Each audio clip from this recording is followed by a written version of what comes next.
여러분 안녕하십니까. 누리PD 김준입니다. 삼성전자 하면요, 불패의 신화를 갖고 있죠. 제 기억에는 1970년 그 무렵부터 지금까지 한 번도 주저앉은 적이 없고요. 지속적으로 성장을 하면서 그야말로 서프라이징한 그런 결과를 계속해서 만들어 왔는데요. 그런데 그 삼성이 지금 흔들리고 있습니다. 한때 9만 전자, 10만 전자를 바라보던 그 삼성전자가 와, 충격적입니다. 4만 전자가 됐거든요. 4만 전자. 이게 왜 이러느냐. 원래 이 IT 시대를 맞아가지고 삼성 같은 이런 회사는 이런 식으로 이렇게 이 뒷걸음질 치는 게 이게 이해가 안 되실 겁니다. 세계 최고의 기술력, 그리고 경영 노하우, 그리고 사인 여러 가지 전통, 뭐 이런 걸 이제 감안할 때 삼성이 이럴 수가, 이제 이렇게 생각할 수가 있는데요. 여기에는 지금 여러 어떤 원인이 지금 복합되어 있죠. 저도 벌써 이 관련해서 방송을 한 2번 정도 했었는데요. 삼성이 너무 잘 나가서 이렇게 됐다라고 보는 시각이 이제 있습니다. 세계 최고가 되다 보니까 거기서 끊임없이 자기 살을 깎으면서 혁신을 했어야 되는데 안주했다. 안주. 그리고 더 이상 이게 과거의 그 전투적인 그런 삼성전자의 모습이 사라졌다. 현실에 안주하게 되면 이제 필연적으로 찾아오는 게 조직의 이제 그 관료화입니다. 관료화. 이거 되면 이제 드디어 끝났다 그러거든요. 큰 조직일수록, 공룡 조직일수록 관료화로 갑니다. 관료화되면 편한 게 있어요. 뭐 무난합니다. 그냥 차분하면서도 이렇게 조직이 딱 짜여 있는 것처럼 보일 겁니다. 그런데 그런 조직은 사실상 이제 죽은 조직이거든요. 공무원 조직을 흔히 이제 관료 조직이라고 하지 않습니까? 겉으로는 문제가 없는 것 같아도 생산성이 없어요. 효율성이 없고. 그야말로 이제 보고를 위한 보고만 존재하는 게 이 공무원 사회다라고 할 정도인데, 저도 어떤 일로, 공무원 조직에서 한 2년 가까이 있어 본 적이 있는데요. 거기는 진짜 보고를 위한 보고, 그리고, 일을 위한 일, 이런 느낌이 강해요. 뭐랄까, 생산적이지 못한 보여주기식. 근데 실제 아무 의미가 없는 일들이에요. 사실 어떻게 보면은. 그런 것들이 수없이 많은 규제와 감시, 뭐 또 감독, 뭐 그런 걸로 다 얽혀 있거든요. 그리고 관료화의 폐해는 이루 말할 수가 없습니다. 좋은 것 같은데 사실상 그거는 더 이상 이제 성장이 없다라는 것을, 사망 선고다라는 것을 말해줍니다. 그래서 정치 자체도 말이죠. 관료주의에 이제 빠지면은 그냥 끝난 거죠. 대한민국은 저는 개인적으로 이미 관료화, 관료주의에 지금 빠졌다고 봅니다. 이게 왜 그런가 하면은 우리나라가 계속해서 박정희 대통령 이후 엄청난 성장을 해왔잖아요. 그 기반을 닦은 것은 당연히 이제 박정희 대통령이고요. 그런데 그것이 어느 시점 선진국 문턱에 이제 들어왔고, 그 선진국에 들어왔죠. 이제 선진국 클럽에 들어갔는데, 그때부터 이제 더 이상 발전하지 않는 나라가 된 거죠. 이게 벌써 제 생각에는 한 10년도 더 된 것 같습니다. 더 이상 발전이 안 되네. 그 자리 그대로 있는 겁니다. 주가 지수도 말이죠. 다른 나라는 많이 올라갔어요. 다른 나라는. 경쟁하는 그런 국가들은. 우리나라는 언제부터 3천이 안 되고 있습니까? 3천을 못 넘기잖아, 3천을. 이명박 대통령이 대통령 될 때 공약이 뭔가 하면요. 비핵 개방 3천. 그거는 이제 북한을 위한 거고요. 우리나라에 대해서도 3천을 이야기했거든요. 주가지수 3천을 올리겠다 그랬다고. 근데 그 3천이 아직도 안 되잖아요. 지금도 2,400, 500 여기서 왔다 갔다 하잖아요. 다른 나라는 안 그래. 우리나라가 이렇게 지금 여기에 갇혀 있는 동안 다른 나라는 2배 이렇게 다 뛰었어요, 전부 다. 근데 우리는 왜 이렇게 됐느냐. 여기에 이제 여러 가지 이제 이유가 있습니다만, 결국에는 대한민국 같은 이런, 어떤 그 정치 경제 이 환경에서 새로운 거대한 어떤 혁명이 일어나야 된다. 혁신이 일어나야 된다. 근데 정치인들이 걸핏하면 혁신 그러잖아요. 근데 거기엔 진짜 혁신이 없거든요. 왜냐하면 좌파들이 더 열심히 혁신거래요. 혁신, 뭐 개혁 이런다고. 근데 그 좌파 정부가 들어섰다 그러면 나라가 이게 사실 휘청합니다. 돈만 뭐 진탕 끌어 모아가지고 돈 파티하는 거죠. 돈지랄 하는 거죠. 돈지랄. 그 영향으로 지금 나라가 지금 더 이상 발전하지 못한 그런 상황도 되고요. 김대중, 노무현, 문재인 이런 어떤 다소 이질적인 어떤 세력들이 이렇게 집권을 하면서 이들이 또 우리 사회의 주력 그런 어떤 상황에 이제 들어가게 이제 되면서요. 이제 자유시장 경제, 그리고 자본주의가 갖고 있는 고유한 장점 이런 것들이 많이 죽어버렸죠, 사실은. 그 사람들이 내질은 어마어마한 똥을 그 뒤에 보수 정부가 들었으면 그걸 또 치워야 됩니다. 그러니까 보수 정부는 일 못하는 것처럼 보일 거예요.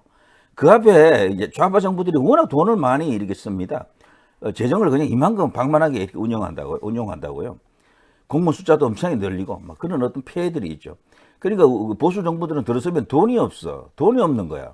그 앞에서 너무도 많은 빚을 내가지고 또 빚 내면 안 되거든요. 그러니까 허리도 졸라매고 긴축을 한다고요. 그러니까 그런 내용을 딱 이렇게 숨기고 봐라 말이야. 보수 뭐 경제는 보수라더니 윤석열 봐도 뭐 별거 아니네 이런 식이죠.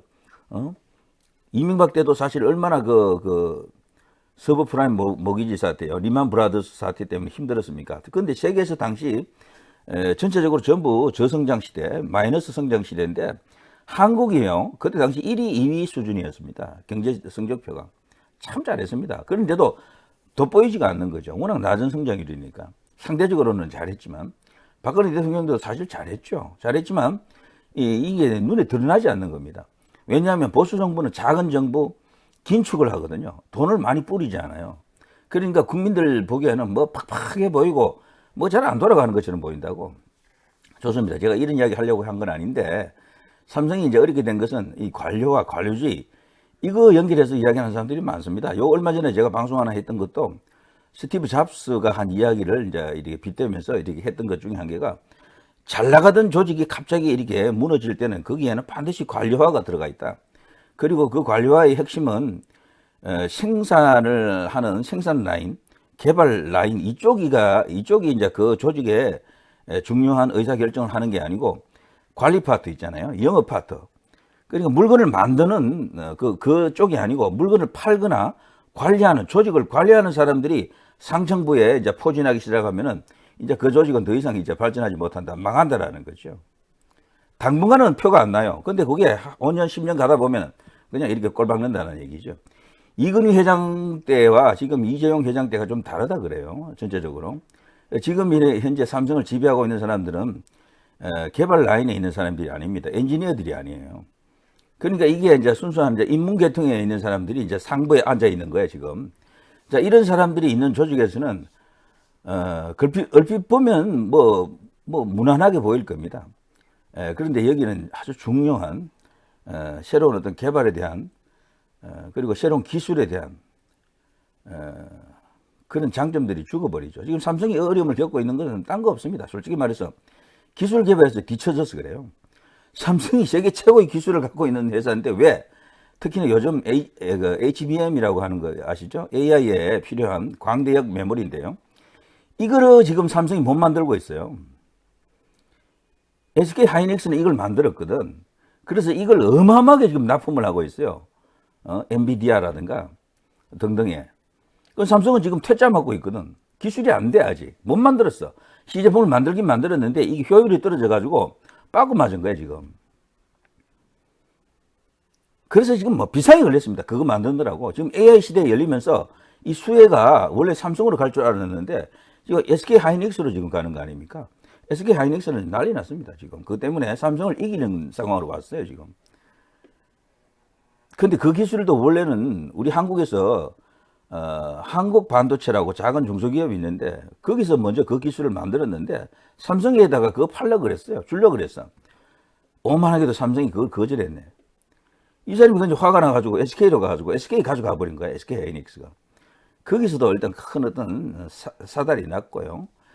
자, 아무튼 그런 상황 속에서 좀 이런 식이 됩니다. 그런데 그런 이야기 외에도 중요한 이슈들이 있죠. 중요한 이슈들이. 삼성이 이렇게 사만전자를 운지한 배경에는 개인적으로 저는 선대 그 이병철 회장 이분의 경영 원칙이 무너졌기 때문이라고 봅니다. 이분의 경영 원칙. 이 사람은 삼성은 무노조 경영으로 계속 가야 된다라고 주장하셨잖아요. 무노조 경영.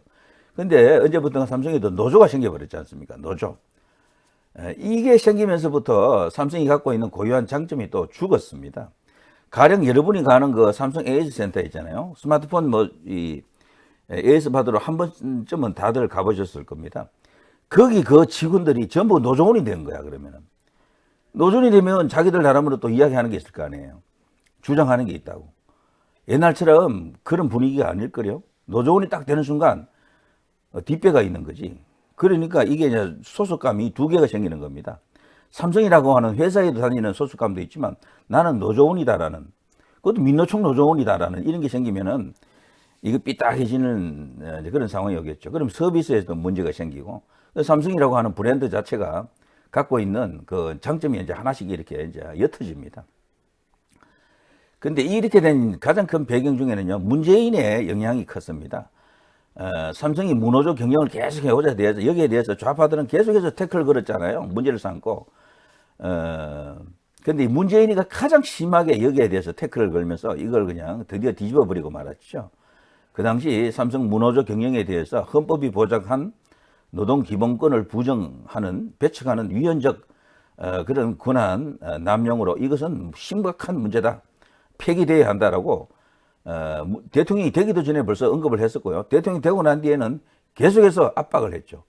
그 압박하는 과정 속에서 이재용을 어떻게 했습니까? 구속시켜버렸잖아요. 구속. 그 당시 이재용 정말 보기에도 정말 불쌍하더라고요. 우리나라 최고의 이제 기업에서 총수가 어떻게 보면 완전히 이제 바람 앞에 등불 같은 문재인 앞에 허리를 숙일 수밖에 없는 그런 어떤 존재로 보였었거든요. 자, 그 당시에 이제 경영권 상속을 놓고도 계속 문제를 삼았고, 그 회사 내부에 뭐 이런저런 이슈가 있잖아요. 그런 걸 갖고 계속해서 검찰을 동원해서 압박을 하고, 그래서 무노조 경영에 대해서 끊임없이 시민단체 이런 것을 내세워가지고 이슈화시키고, 그리고 정치권에서도 때리고, 당 전체가 또 거기에 대해서도 뭐 난리를 치고 이런 거 말이죠.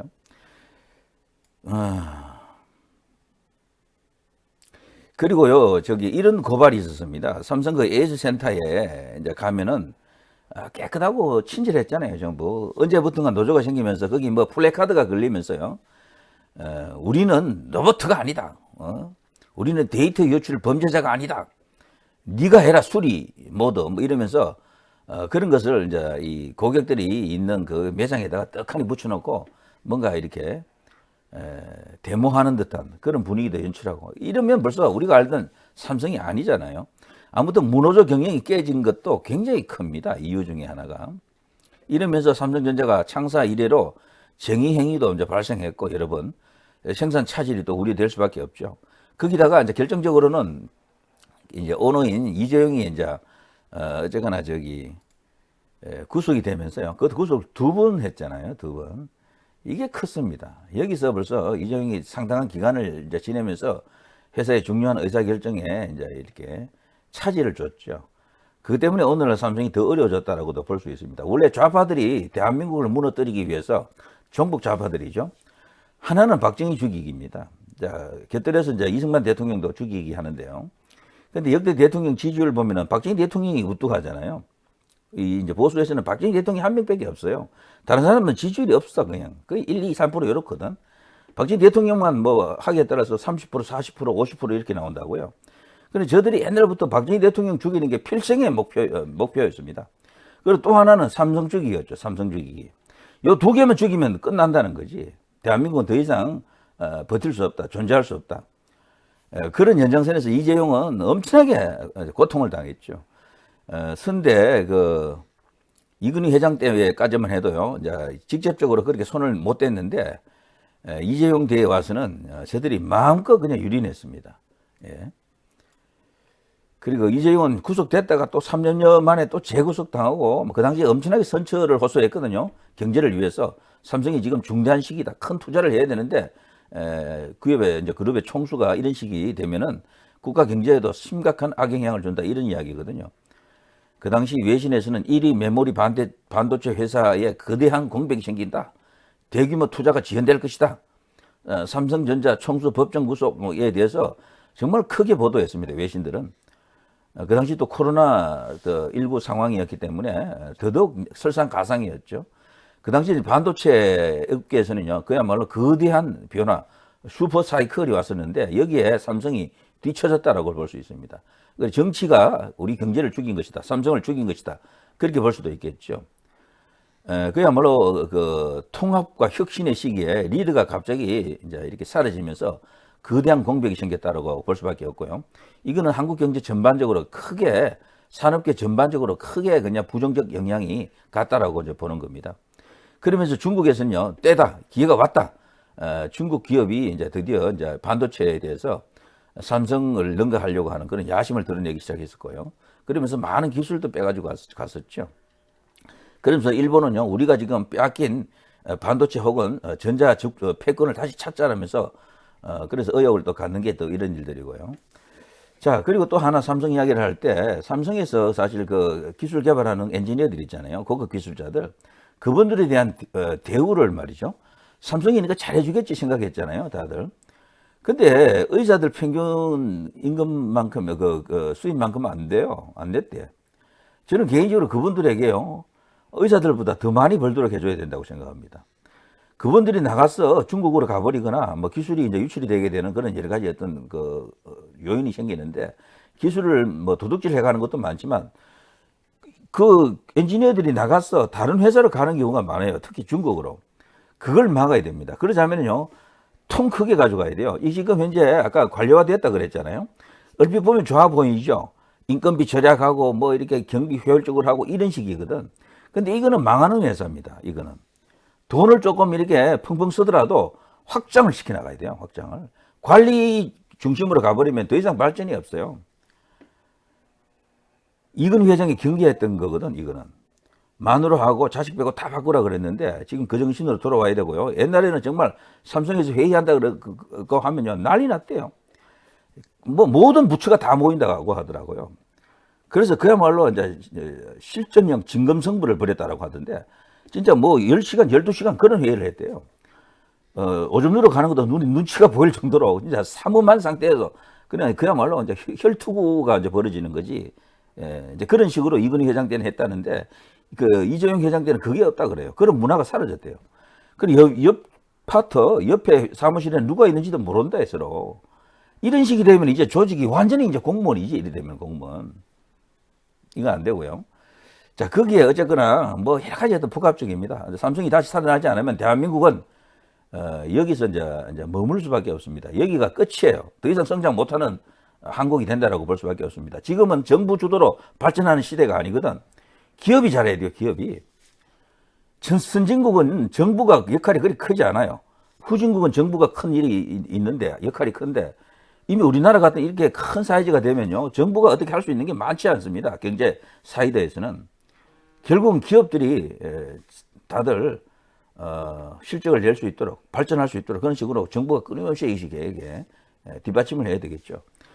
아무튼 삼성 큰일 났습니다. 지금 뭐 사만전자라는 게 말이 됩니까? 비트코인 뭐 이런 가상화폐, 암호화폐 요즘 엄청나게 지금 폭등하고 있죠. 이거 우리 주식시장에는 더 나쁜 악영향을 주거든요. 자, 삼성이 이렇게 된 데는요, 제가 볼 때는 이 삼성 이재용을 구속시킨 게 컸습니다. 일단은 그것도 상당히 이제 큰 영향을 줬는데 거기에 지금 책임 있는 사람들 누굽니까? 문재인을 필두로 해서 쫙 그때 당시 이제 그 관계자들인데 결국 이제 윤석열 대통령, 한동훈 이런 사람이 또 이제 거론이 될 수밖에 없겠죠. 그 중에서도 한동훈 대표가 많이 언급이 됩니다. 이재용 그 구속 관련해서는요. 그래서 한동훈이 이쪽 이제 보수에서 정치하는 게 맞느냐라고 하는 사람이 많습니다. 정몽구 보냈죠. 이재용 그런 식으로 그냥 완전 박살을 냈죠. 또 저 SK 최태원 회장도 보냈죠. 거기다가 저 양성태 대법원장 그랬죠. 이명박 대통령, 박근혜 대통령 그 전부 한동훈하고 관련된 거잖아요. 전부. 자, 이런 이야기들 때문에 요즘 한동훈이 과연 이쪽에서 정치하는 게 맞느냐라는 겁니다. 이쪽에서. 거기에 대해서 자기 스스로 반성을 해야 되는데 전혀 반성도 하지 않고 최소한 사과를 해야 됩니다. 당사자들한테도 사과를 해야 되고 여기 지지자들에게도 진솔하게 자기 입장을 말하고 사과를 해야 된다니까. 그런 과정을 제가 기대하고 상당히 주문도 했었는데 도무지 아무런 반응이 없네. 윤석열 대통령 같은 경우는 박근혜 대통령 만날 때마다 그걸 사과를 하더라고요. 그러니까 다른 거야, 두 사람이 벌써. 그런 것만 보더라도. 자, 누리 PD 김준희였습니다.